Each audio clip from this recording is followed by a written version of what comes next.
Hello, welcome to More Creating by Sue. I'm Sue, and today I'm going to show you how to group boxes so that you can fill them all at the same time. This is easy because if you have an image or a color and you'd like to use it on more than one sticker, then you can select the boxes and only have to click on one box and it'll select all of them. For example, if I click on this rectangle box, it also selects the two small boxes underneath it. That way, when I go to fill it, they're all filled in at once and I don't have to do each one individually. The same thing if I wanted to change my font color. If I click on the font or the text, it selects all of my text on my sticker page so that I can change that color without having to go in and select each individual word.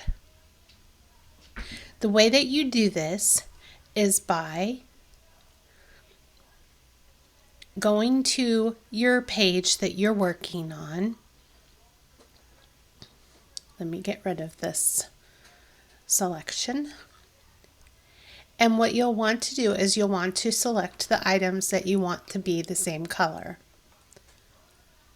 So if I want this rectangle and this rectangle and this rectangle to all have the same fill, then I would click on the first one, hold down my Shift button, and select the other ones that I'd like to be the same.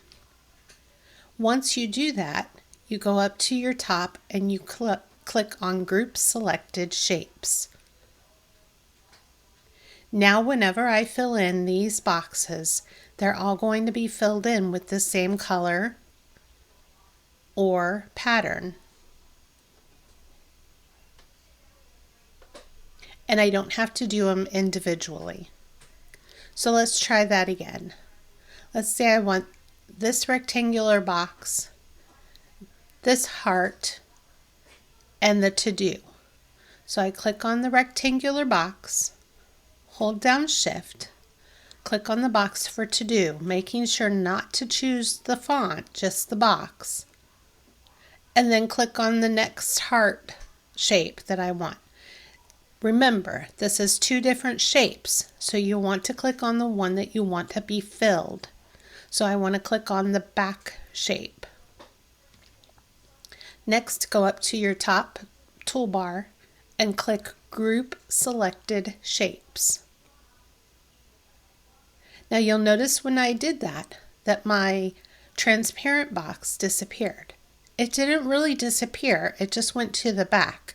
So I have to make sure to send these items to the back. So on the top of my toolbar again, I want to go to the button that says Send to Back.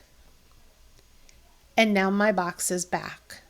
So now when I go in to change the color, it changed the rectangle box, the to-do box, and the heart. It did not change the color of the transparent shape, only the background. It did not change the font, only the box.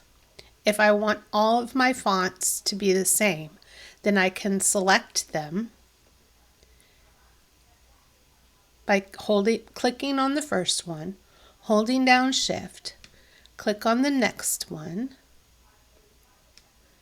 and then the last one. Group those together, and now when I change the color, they will all change at the same time. Keep in mind, if you change the color of a font, you have to also change the color of the line. Otherwise, the line is whatever color was the last color that you had it.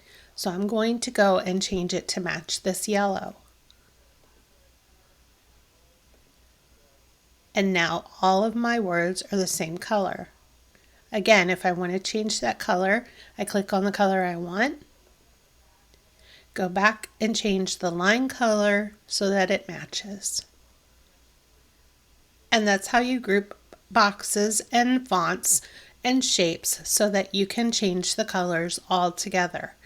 If I go back to my freebie template, you can see if I click on this box, it selects the boxes that are going to all be the same.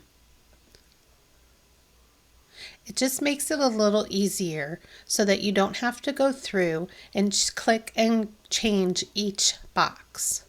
I hope you find this video helpful, and please let me know in the comments if you'd like to see another tutorial.